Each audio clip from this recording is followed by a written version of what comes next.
Ganda ng mga halaman dito.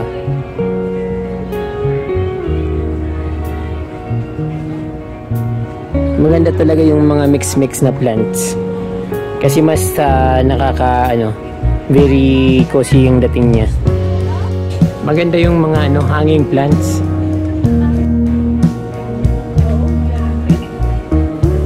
Daming anthurium, pula.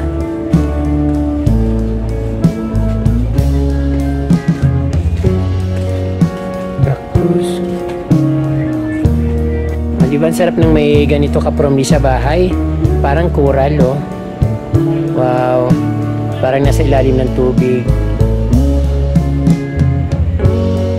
Magandang garden idea ka-promdi.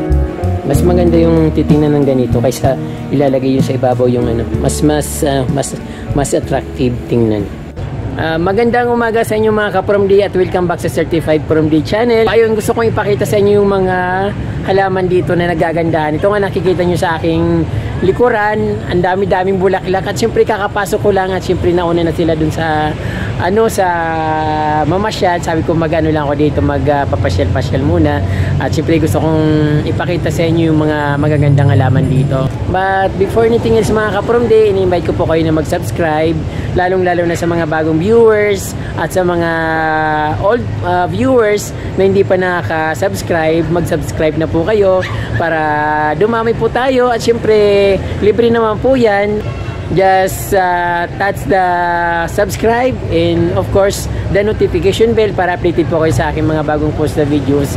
Mahalaga po sa amin ang mga subscriber bilang YouTuber. Siyempre small YouTuber pa lang tayo ka-promdi kaya kailangan lumaki po tayo. So ayan ka-promdi, ipapasyal ko po kayo dito at siyempre ayan gusto ko kasama ko kayo. Let's go!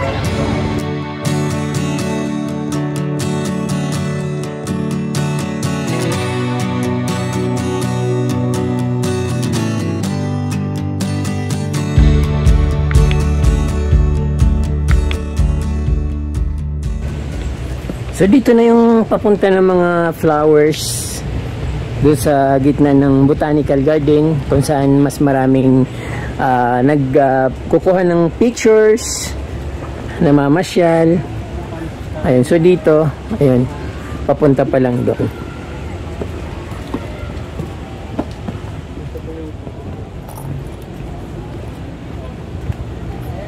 Ang ganda ng mga tea plant dito ka-promdi kasi pag tinitingnan mo yung bang parang cardboard yung dahon niya pero talagang matigas yung dahon niya ka-promdi. Magandang klaseng tea plant. Yung nasa akin naman kasi mahaba yung dahon niya, kulay pink, pero iba't ibang varieties yung nando sa akin. Parang mas gusto ko yung ganitong tea plant. Kasi ka-promdi kasi parang plastic lang yung dating niya, makintab yung mga dahon.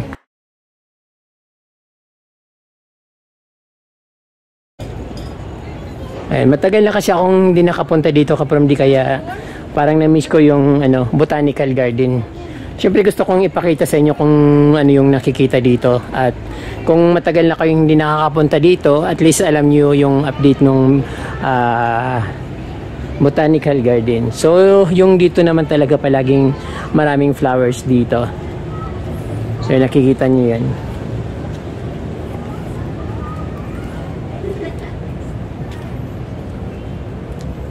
Ito naman yung isa sa one of my favorite tea plant kasi maliliit lang siya tapos maliliit din yung mga dahon niya pero very colorful yung dating. Nakikita niyo naman yung kulay niya, kulay pink,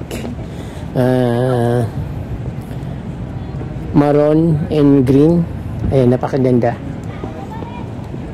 Pang landscape ba, pag gusto mong hindi masyadong tumataas yung mga plants mo, ito perfect ito sa inyong landscape garden kapag gusto nyo mag-gardening ng mga tea plants.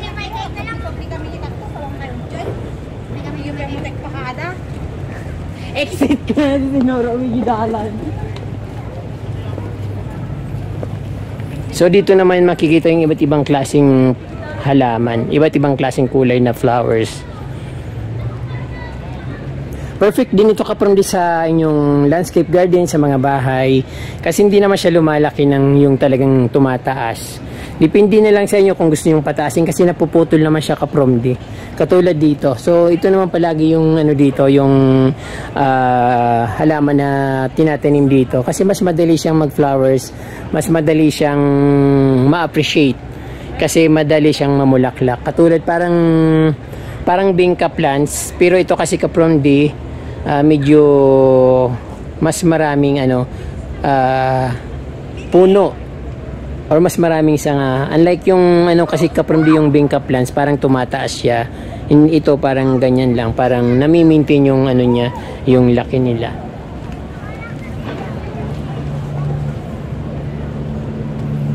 May peach, may orange, may pink. Ayun. So yan kapromdi, matagal na akong pabalik-balik dito sa Botanical Garden pero never pa akong nakaakyat dyan kasi parang may nilalagay sila na lubid na parang no entry, pero ngayon may nakikita kong mga umaakyat sa taas, kaya subukan ko rin na umakyat. Parang maganda rin naman kasing view kapag nandyan sa taas sa view deck. So try ko sa taas para makita ko naman yung magandang view ng Botanical Garden.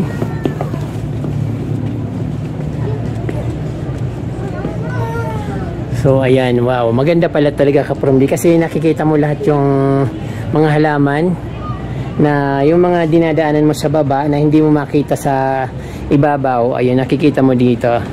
Ayan. At yun nga kapromdi, maganda siya.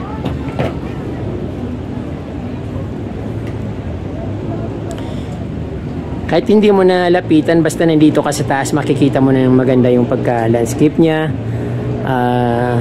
Very arranged. Tapos nandun naman yung bridge ng San Francisco Bridge sa California.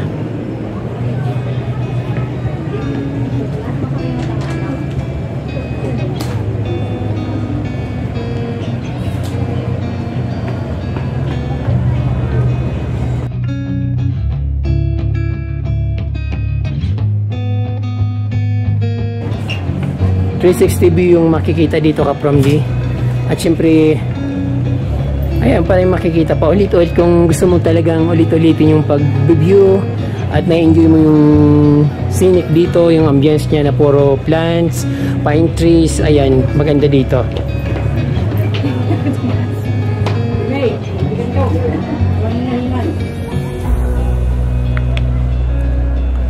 So ay nandito naman ako sa baba kapromdi para makita natin kung anong dating nung nandun sa kabila.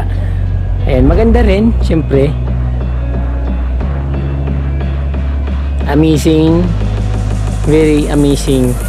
Hindi masyadong malamig yung panahon dito kapromdi, pero syempre pag gabi, bumabalik din naman yung lamig niya. But pag pupunta kayo dito, syempre yung mga buwan ng taglamig sa atin, December, January, February hanggang March, super ang dito weather condition, napakasarap ng weather dito. So talagang mapapasuot ka ng sweater kapag nandito ka sa mga ganong buwan. So dito naman tayo pupunta sa sa mga elephant.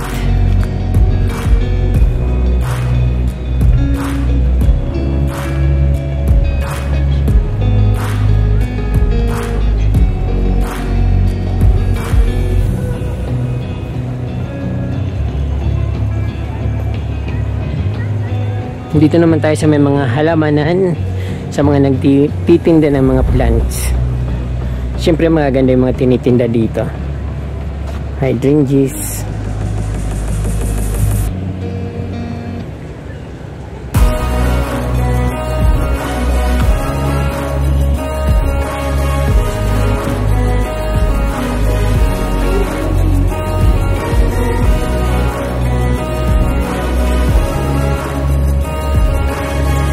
Malaysian moms.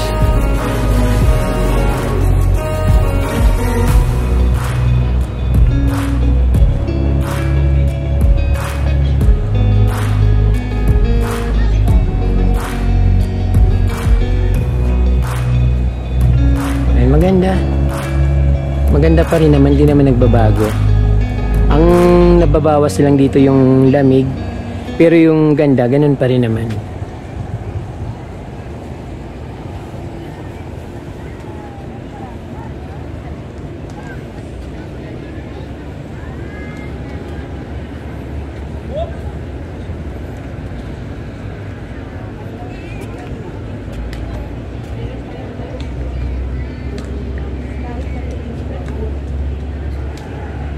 Ganda ng mga bulaklak. Malaysian moms. Hydrangea. Dahlia.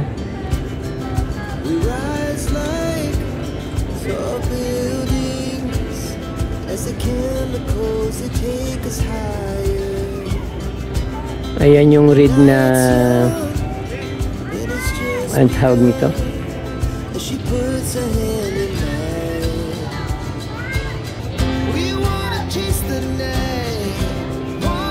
Ganda namang halaman dito.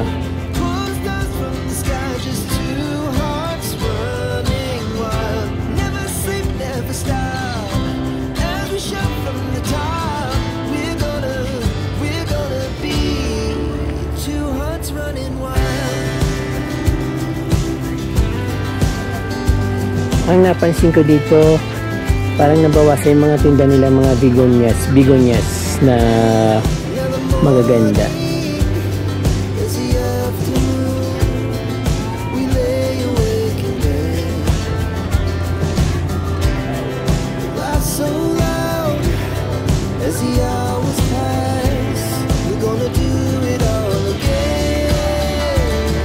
Ganda.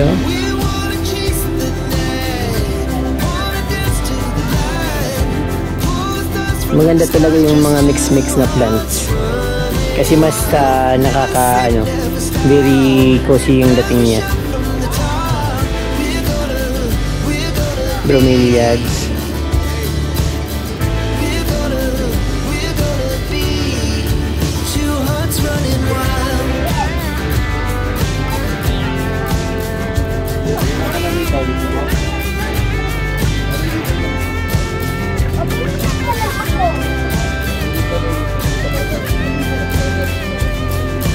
And mga Malaysian moms na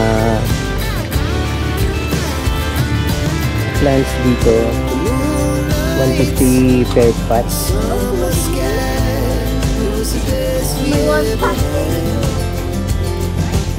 Silosa, maganda talaga yung silosa kapag nakikita mo, very attractive siya kasi masyadong matapang yung kulay niya. Silosa.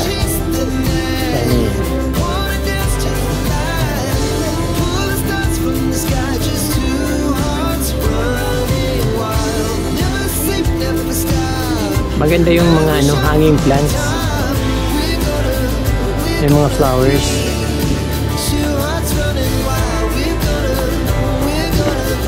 Ang ganda ng flowers niya.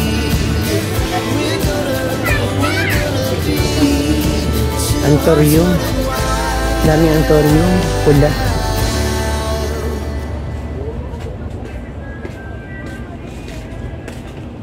Cactus.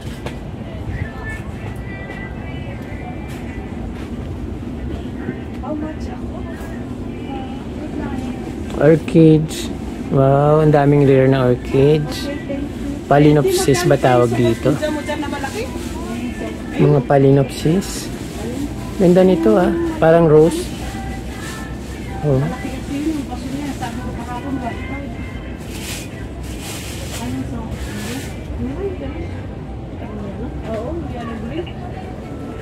Malaki kasi ito may.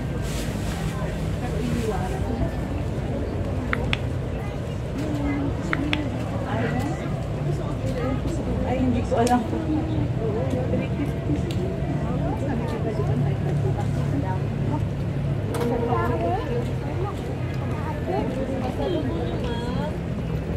Ganda ng mga akalay pa dyan sa gitna. Very colorful.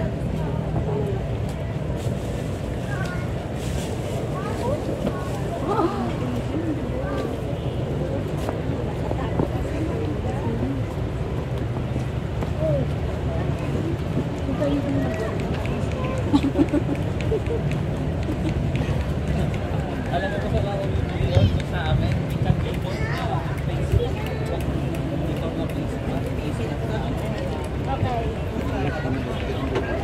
Ito ko dito ba? Pupulakit tayo doon. Pupulakit tayo doon.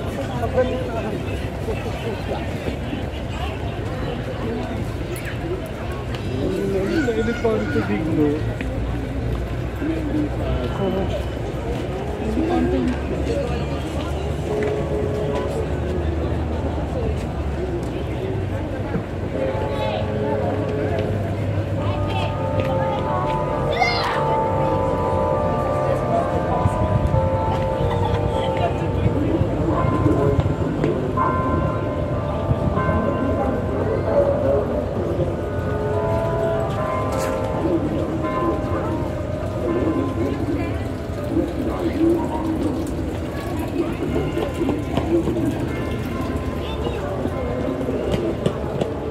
Pasukin natin yung succulent house dito, Kapromdi.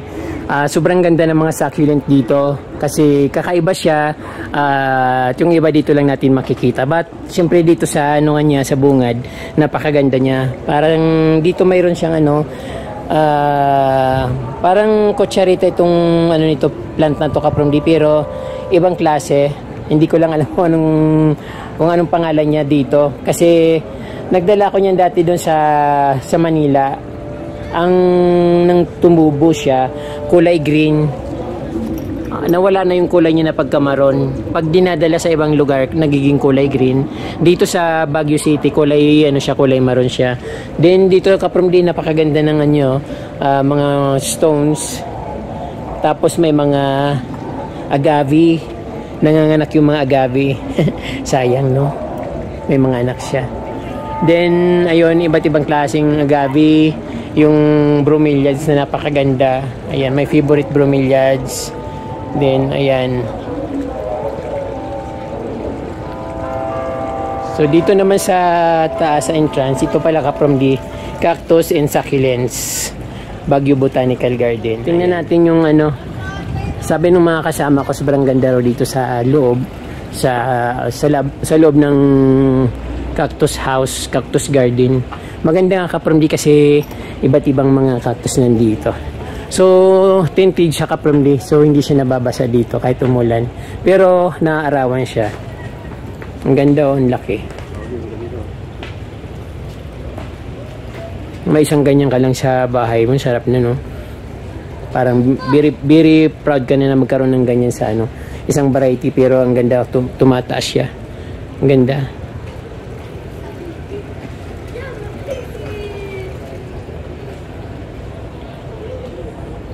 Wow.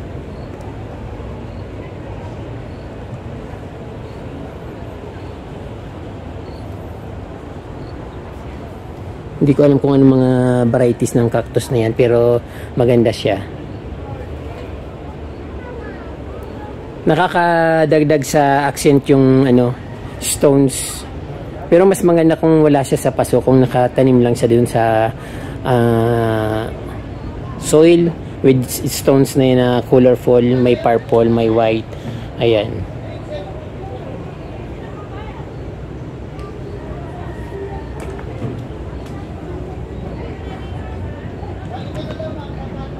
Yung sa baba naman, Kapromdi, ayan, nakikita natin yung mayroon ganito yung friend ko doon sa Manila, sa bahay. Pwede akong kumuha doon ng isang sanga. Tapos mayroon din ganito, pero hindi siya kulay silver. Hindi na ganito, yung parang bunny, pero namumuti din siya. Kaya lang siguro hindi ganito kaganda kasi mainit, ibang weather condition doon sa Manila. Kaya hindi ganun kaganda yung mga cactus doon. Ganda. Wow. So dito pala, punta natin dito.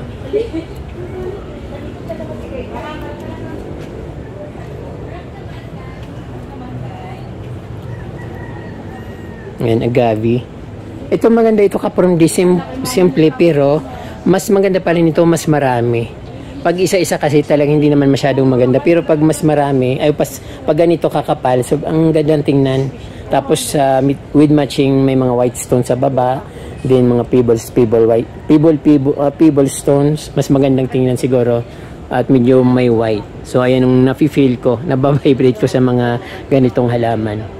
Maganda siya, Kapromdi. Ito naman mayroon ako nito sa bahay. Parang bunny, pero medyo parang hindi siya ganun kalaki. Ayan.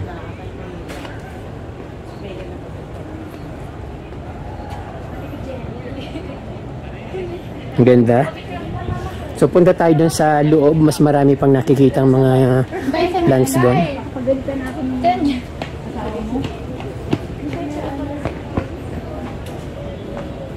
Ayan no, sobrang ganda. Hindi ko alam kung paano siya na itatanim diyan. Kasi 'di ba kapag di po puro siya, puro tinik. Hindi ko rin alam kung paano siya dadalhin kasi pag parang hindi siya mahawakan. Pero ang ganda niya. Ayan.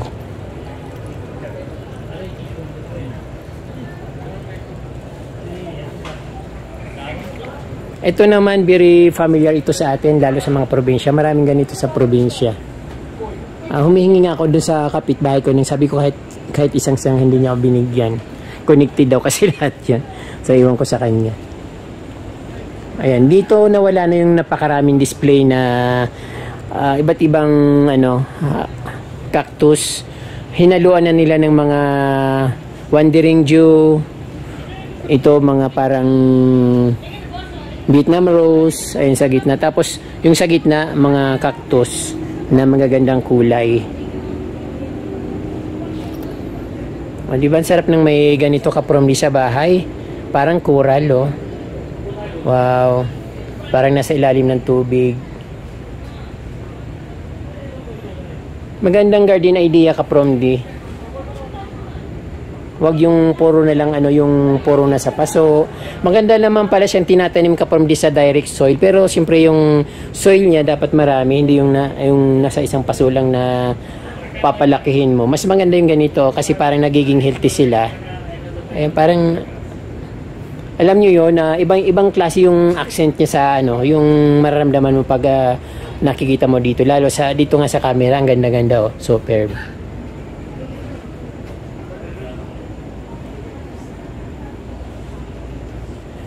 One of my favorite ka from this ito kasi parang stone siya na tumutubo.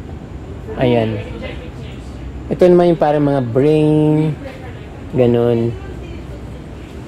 Parang corals. Tapos dito sa niya, ayan, may mga Vietnam rose. Ibang klaseng Vietnam rose kasi from yung andito. Yung parang yung mga tumutubo sa atin sa mga bakura natin na parang wild grass, pero ito kasi may flower na parang Vietnam rose.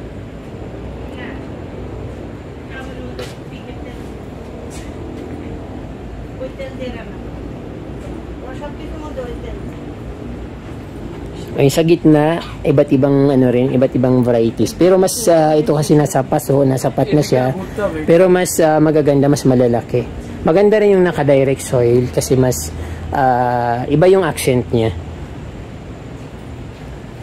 So dito naman sa sa bandang gilid, parang rin, puro pareho lang din naman yung pagkagawa. Dito naman yung yung may mga nilagay siya na wandering Joe na kulay pink.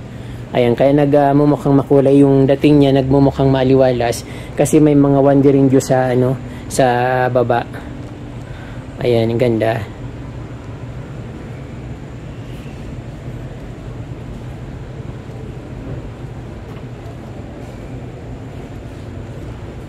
Wow.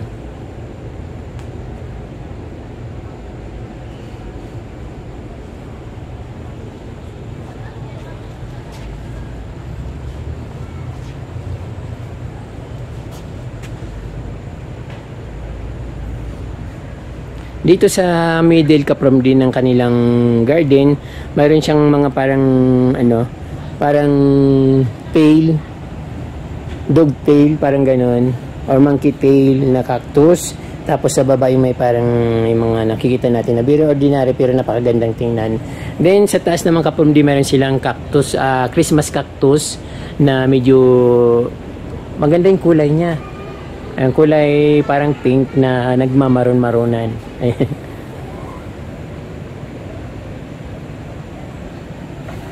So dito ulit tayo sa gilid kasi hindi pa natin ito nakikita. Magaganda rin naman yung design. Magaganda yung mga cactus. Ang nakapapansin ko dito kaprom di kasi walang mga walang mga presyo. Hindi ko alam kung binibenta ba mga ito. Ayun.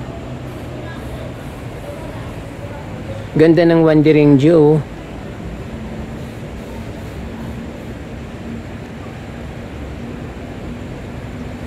Mas maganda yung titingnan ng ganito kaysa ilalagay yun sa ibabaw yung ano. Mas attractive tingnan.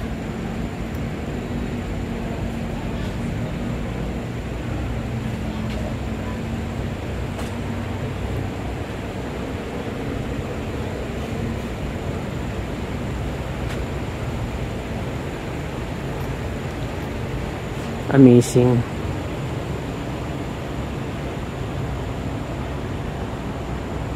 Ang dami.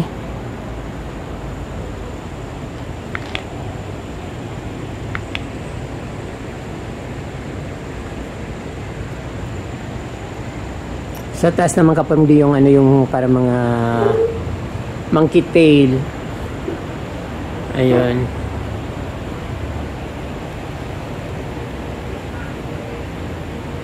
Ang ganda. Tapos nagpa-flower siya.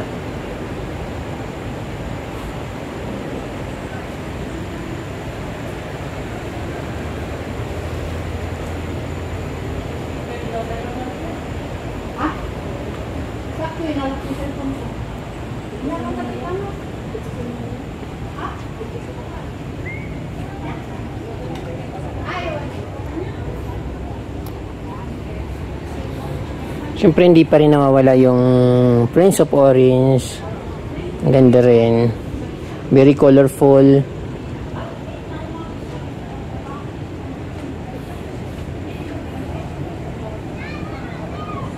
Dito. Ito dati, ang ganda.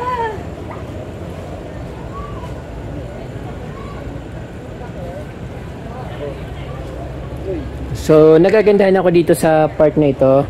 Kasi dati nung first time kong pumunta dito, malilit lang sila. Tapos ngayon, about 2 years ago na yata yun. Tapos ngayon ayun, matataas na. Mas magandang tingnan. Ayan. So, dito nagtatapos ang ating tour sa mga cactus plant Kapramdi. Huwag niyo pong kalimutan mag-subscribe at pindutin po yung notification bell para updated po kayo sa aking mga bagong post na videos.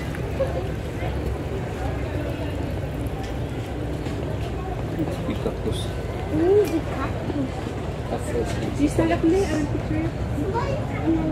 Don't touch that. Don't touch akan ito.